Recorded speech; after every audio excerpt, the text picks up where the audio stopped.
যদি আপনি ঢোকেন, হিজবুত তাওহীদ লিখে সার্চ দিবেন, দিলে দেখবেন তাদের ওয়েবসাইট আসবে। একদম নিচে গিয়ে দেখবেন একটা অপশন দেখা আছে যোগাযোগ। এই যোগাযোগ অপশনে ক্লিক করলে দেখবেন তাদের অঙ্গীকার নাম আসে হিজবুত তাওহীদের। মানে কেউ যদি সদস্য হতে চায় হিজবুত তাওহীদে, একটা অঙ্গীকার করতে হয়। এই অঙ্গীকার নামার 4 নাম্বার পয়েন্টের মধ্যে তারা লিখেছে যে অঙ্গীকার করতে হয় যে আমি অঙ্গীকার করিতেছি এই প্রচলিত ইসলাম থেকে আমি হিজরত করলাম, মানে ইসলাম ধর্ম আমি ত্যাগ করলাম। তাহলে হিজবুত তাওহীদ মুসলমানদেরকে মুরতাদ বানায়, তারপর তাদের সদস্য বানায়। মির্জা কাদিয়ানী বলেছে আপ মেরে সেবা কিসি কো মেরে সেবা আপ সব তারিকি হে।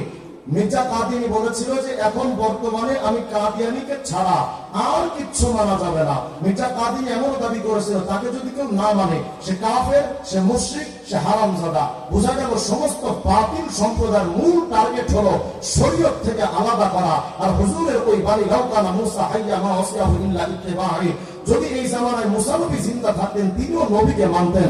যদি মুসা ফাত্তাবাতুমুহু ওয়া তারাকতুমুনি লাদালালতুম, যদি এই জামানায় তোমরা মুসা নবী আসতো তাকে মানতে আমি নবীকে বাদ দিয়া অবশ্যই তোমরা পথভ্রষ্ট হয়ে যেতে। তাহলে বলেন আমাদের নবীকে বাদ দিয়া কাদিয়ানীকে মানা যাবে, শিয়া মানা যাবে, মাজার পূজারি মানা যাবে, হিজবুত তাওহীদ মানা যাবে, ধর্মমতবাদ মানা যাবে? যারা আমার সমাজ থেকে ইসলামকে উঠিয়ে দিতে চায়, আরেকবার আপনাদেরকে জাগ্রত হতে হবে। আমার জীবনের চাইতে আমার ইসলাম দামি, আমার সন্তানের চাইতে আমার ইসলাম মূল্যবান, আমার বাপ মার চাইতে আমার ইসলাম মূল্যবান। হয়তো কারাগারে যাবেন, মামলা খাবেন, আর হোক না জেল জুলুম জরিমানা হতে থাকবে, কিন্তু মরার পর্যন্ত ইসলামের পাহাড়দার হিসেবে বাঁচতে চান। থাকবেন ইনশাআল্লাহ। আমার সামনে যদি আমার ইসলাম নিয়ে, আমার আল্লাহ নিয়ে, আমার রাসূল নিয়ে, আমার পীর যদি কথা বলে, আমার বাপ্পা কথা বললো, তার সাথে আমাদের যুদ্ধ হবে। সিদ্দিক আকবরের সেই হাদিসটা বলে শেষ করে দেই। সাইয়্যিদ আহমদ বাগদাদী আলুসি রাহিমাহুল্লাহ তাফসীর রুহুল মাআনি খণ্ড 230 নম্বর পৃষ্ঠার মধ্যে আসছে আল্লাহর হাবিবের ব্যাপারে আবু বকর সিদ্দিকের বাবা আবু কুহাফা কখনো মুসলমান হয় নাই। সাফার নবী আলাইহিস সালাম, নবী সাল্লাল্লাহু আলাইহি সাল্লামের ব্যাপারে আবু বকরের সামনে তার বাবা আবু কুহাফা একটা গালি দিয়ে বসেছে, গালমন্দ করেছে। হযরত আবু বকর সিদ্দিক তো রিক্কাতুল কলব, আমিয়াল কলবান, একেবারে নরম মেজাজের সাহাবী। এমন নরম ছিলেন তিনি, ধাক্কা দিলেও কথা কয় না, গালি দিলেও রিপ্লে দেয় না, মারলেও জবাব দেয় না। এমন একজন নরম মেজাজের সাহাবী আবু বকর যখন দেখেছেন তার বাপ তার নবীকে গালি দিয়েছে, এমন নরম মেজাজের সাহাবী মুহূর্তের মধ্যে অগ্নিশর্মা হয়ে গেছেন, আগুন বরাবর হয়ে গেছেন। হাদিসের মধ্যে আসে ফাসাক্কাহু আবু বকর সাক্কাতান ফাসাকাতা, এক ধাক্কা মারছে, এক ধাক্কা মারছে আবু বকর সিদ্দিক, তার বাবা টাস করে জমিনে পড়ে গেছে। আল্লাহু আকবার বলেন না।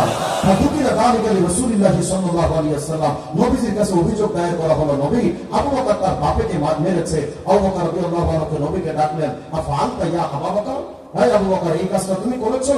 জি নাম ইয়া রাসূলুল্লাহ আমি করেছি। আল্লাহর হাবিব বললেন খবরদার আবু বকর না তাও বাপের আর কখনো মাইরো না। হযরত আবু বকর বলেন নবী আপনি তো আমাকে নিষেধ করলেন বাপের মানতে, ওয়াল্লাহি লাউ কানা সাইফু করিবান মিন্নি লাদারাতুহু, আল্লাহ কসম দিয়ে বলে আজ আমার হাতের কাছে যদি তরবারি থাকতো আমি আমার বাপের কলমা উড়ায় ফেলতাম। এই ছিল সাহাবাওয়ালা ঈমান। সুতরাং আজকে আপনাদের আমাদের জাগ্রত হতে হবে। আমাদের গতকালকে বা আজকে সম্ভবত একজন লোক দাবি করেছে যে নিকাব এটা সাহাবা, এটা ইসলামের কোন পোশাক না, হিজাব ইসলামের পোশাক, কিন্তু নিকাবটা ইসলামের পোশাক না। এই জাহেলে মুরাক্কাবে গায়রে মুফিদ এটাও জানে না। মুস্তাদরাকে হাকিম আসমা বিনত আবি বকর থেকে হাদিস আসছে, হযরত আসমা বিনত আবি বকর বলেন যখন আমরা পুরুষের কাছ দিয়ে যাইতাম নুকতি হুজুহানা মিনার রিজাল, আমরা পুরুষ থেকে আমাদের মুখটাকে একেবারে ঢেকে রাখতাম।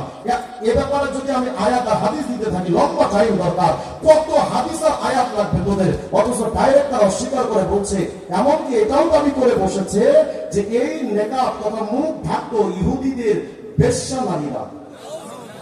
যদি এদেরকে পান প্রশাসন কি বলবে আর আমি এগুলোর দিকে যাইতে চাই না, আইন কি বলবে আর প্রশাসন কি বলবে আমি জানি না, যেখানে পাবেন জুতো দিবি যাবেন। এদের সাথে আমাদের কোন আপোষ হবে না। বাক স্বাধীনতার যদি অর্থ হয় ইসলামকে নিয়ে কটূক্তি করা, বাক স্বাধীনতার অর্থ যদি হয় আমার ইসলামকে সমাজ থেকে উঠিয়ে দেওয়া, আল্লাহ বা রাসূলকে গালিগালাজ করা, ইসলামকে নিয়ে কটূক্তি করা, এমন বাক স্বাধীনতার ব্যাপারে জুতা মারি আমরা বসে থাকবেন ইনশাআল্লাহ। আল্লাহ তাআলা আমাদের সবাইকে শরিয়া মেনে কবরে যাওয়ার তৌফিক দান করেন। ওয়া আখিরু দাওয়ানা